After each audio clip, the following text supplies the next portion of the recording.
তো সকালবেলাতে যেহেতু আমি বেডশিটটা তুলে নিয়েছি, আজকে যদি না তুলতাম কালকে তো আমাকে তুলতেই হতো, যেহেতু সপ্তাহে সপ্তাহে চেঞ্জ করি তোমরা জানোই।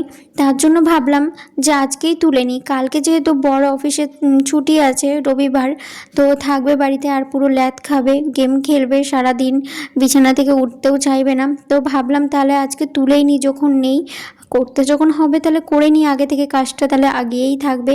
তার জন্য সেই ভেবেই কিন্তু সকালবেলায় উঠেই কিন্তু আমি বিছানার চাদরটা তুলে আমি কেচেও নিয়েছিলাম।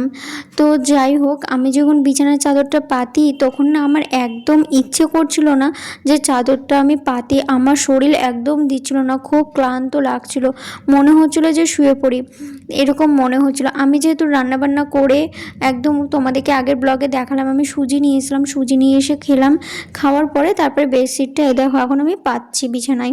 তো যেহেতু সকাল থেকে কিছু খেয়েছিলাম না, তার জন্য হয়তো বেশি আরও শরীর খারাপ করছিলো।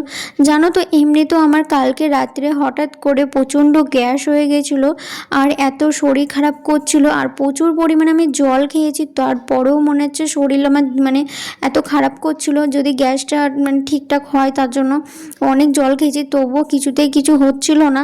তারপরে বর যখন আসে বাড়িতে, তখন আমাকে বলল তোমার কিছু হয়েছে এরকম জিজ্ঞেস করছে। তো আমি বললাম আমার শরীরটা খুব খারাপ করছে, প্রচণ্ড গ্যাস হয়ে গেছে, এরকম বললাম। তো ও নিচ থেকে আবার গ্যাসের ট্যাবলেট এনে দিল।